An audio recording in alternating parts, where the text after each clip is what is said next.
पण ज्यांनी प्रश्न विचारले पाहिजे त्यांचं जर साटलोटं असेल आणि मीडियानं कितीही प्रश्न विचारले म्हणजे तरी कोणाचं? विधान परिषदेमध्ये जर त्या विषयांची तड लावली जात नसेल तर मीडियानं कितीही राजूजी, आम्ही केलं तरी रोज पायऱ्यांवर बसतो, रोज प्रश्न विचारतो, आम्ही रोज हाऊस बंद पाडण्याचा प्रयत्न करतो, वरच्या हाऊसमध्ये पाडतो सुद्धा, खालच्या हाऊसमध्ये देखील आम्ही अनेकदा प्रश्न विचारलेत. नागपूरचं अधिवेशन बघा, बीड आणि परभणी, मग गृहमंत्री बोलले होते ना केंद्रीय की आंबेडकर फॅशन झालंय, त्याच्यावर देखील आम्ही बोललो होतो. महाराजांचा अपमान सोलापूरकरनी केला, कोरटकरनी केला, जेवढा कोश्यारींनी केला होता त्याच्यावर पण आम्ही बोलत आलेलो आहे. आता तर अटक करा हे सांगतोय, पण हेच सगळं लपवायला हे भलते सलते विषय आणतात. पण आदित्य, आत्ता काय असे विषय आहेत की जे प्राधान्यानं आपण घेतले पाहिजेत राज्य म्हणून? म्हणजे मी त्याच्यात विरोधी तुम्हाला पक्ष आणि खरं सांगू, सरकार असं जर बाजूला तुम्ही ठेवून राज्यपाल महोदयांचं भाषण जर ऐकलं आणि ते तंतोतंत फॉलो केलं, त्याची अंमलबजावणी केली, तरी महाराष्ट्र सुजलाम सुफलाम होईल. म्हणजे ते भाषण ऐकल्यानंतर आम्हाला वाटलं होतं की झालं, सगळंच काही चांगलं झालं, पण नंतर कळलं ते फिक्शनच्या शेल्फवर जाईल कुठच्या बुकस्टोअरमध्ये गेलं तर. प्रॉब्लेम हाच आहे की जी वचनं आम्ही राजकीय पक्ष म्हणून देतो ती निवडणूक असो किंवा नसो ती वचनपूर्ती झाली पाहिजे.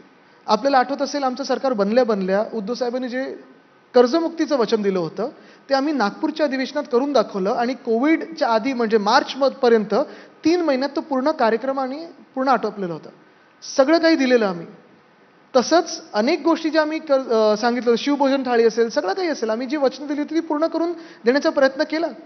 कोविडचा सगळा भार हा अर्थसंकल्पावर आल्यानंतर देखील केला आम्ही. पोलीस हाऊसिंग साधा प्रश्न आहे. आज मुंबईतलं पोलीस हाऊसिंग तुम्हाला रिवाईव्ह करायला, चांगल्या इमारती द्यायला, सर्व्हिस क्वार्टर्स आणि रिटायर्ड पोलीसवाल्यांना द्यायला तुम्हाला 650 कोटीची तरतूद आम्ही अर्थसंकल्पात 2022च्या केली होती. सरकार पडल्यानंतर का नाही ती परत तरतूद झाली? आज जाऊन बघा पोलीस कुठच्या परिस्थितीत राहतात. आज जाऊन बघा सरकारी कर्मचारी कुठच्या परिस्थितीत राहतात. 30-30 वर्ष हे सेवा करतात या महाराष्ट्राची. लाट्या काट्या खायला, गोळ्या खायला हे पुढे असतात. इव्हन मंत्रालयातला कर्मचारी असो, BMCतला असो, कुठच्याही महानगरपालिकेतला असो, बेसिक विषय तो यांचे. पण ज्या पद्धतीने आता सगळी उधळपट्टी चालली ना यांची लाडक्या कॉन्ट्रॅक्टर्सवर, एखाद वर्षात पगार द्यायला कठीण होणार आहे. पण मग आणि जर तुमची हीच बेसिक शिस्त ही बिघडली असेल, बेसिक आर्थिक शिस्त म्हणजे स्वतःच्या कर्मचाऱ्यांना तुम्ही पगार आणि पेन्शन वेळेवर देऊ शकला नाहीत, 1 लाख कोटीची थकबाकी तुमची कॉन्ट्रॅक्टर्सची असेल आणि लाडक्या कॉन्ट्रॅक्टर्सना पैसे मिळत असतील, तरी तुम्ही अजून नवीन प्रोजेक्ट आणि स्वप्न दाखवताय आम्हाला, कुठेतरी एक तरी पूर्ण करून दाखवा. आज कोस्टल रोड आमचं स्वप्न, आम्ही स्वप्नपूर्ती केली असती, पूर्ण डिसेंबरपर्यंत काम पूर्ण केलं असतं, अजून पूर्ण नाही झालंय. सरकार बदललं आणि ज्यांच्या हातात गेलं, जे जिथे जिथे हात लावतात, मैदास टच बोलतो ना, सोनं होतं, तसं यांचं कॉन्ट्रॅक्टर बदलतो, हात लावला की नाही एस्केलेशन होतं. इथे एस्केलेशन झालं, पण रस्त्याचा दर्जा काय? आज तुम्ही टनलमधून जा, स्पीड बोटमध्ये बसल्यासारखं वाटतं त्या कोस्टल रोडमध्ये. पॅचवर्क सुरू झालंय, 6 महिन्यापूर्वी यांनी उद्घाटन केलेलं आहे. वरळी शिवडी कनेक्टर कुठे झालंय पूर्ण? आमच्याकडचे सगळे GK मार्ग असेल, आर्थर रोडचा तो रस्ता असेल, सगळे काही खोदून ठेवलेले आहेत. एक तरी मुंबईत मला रस्ता दाखवा किंवा वॉर्ड दाखवा जिथे खोदलेलं नाहीये. पुण्यात वेताळ टेकडीचा विषय, रिव्हरफ्रंट डेव्हलपमेंटचा विषय, नागपूरमध्ये अजनीवनचा विषय, आणि हे सगळं विकास विकास विकास ठीक आहे, पण विकास खरोखर होतोय का? कोणाचा विकास होतोय? कॉन्ट्रॅक्टर्सचा विकास होतोय, मंत्र्यांचा विकास होतोय, पण जनतेचा विकास होतोय का?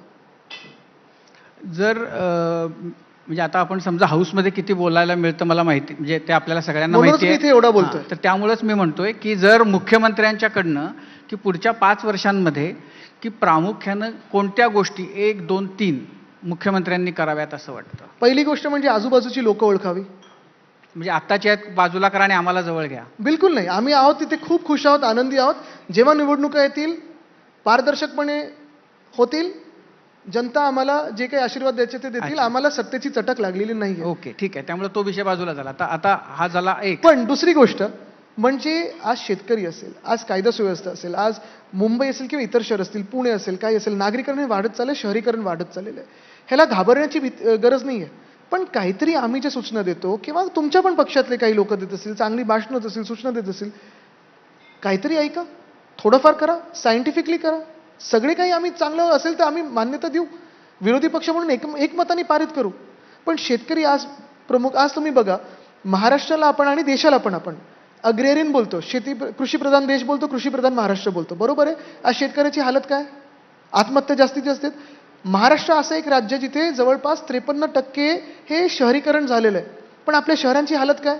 एक कॉन्क्रीटचा रस्ता जो कधीतरी बनवला असतो, त्याच्यावर तडे गेले असतात, बाजूला धूळ असते, एक मार्केट असते, एखादी काचेची बिल्डिंग असते, त्याला ते येलो किंवा लाल पॅनल लावलं असतं.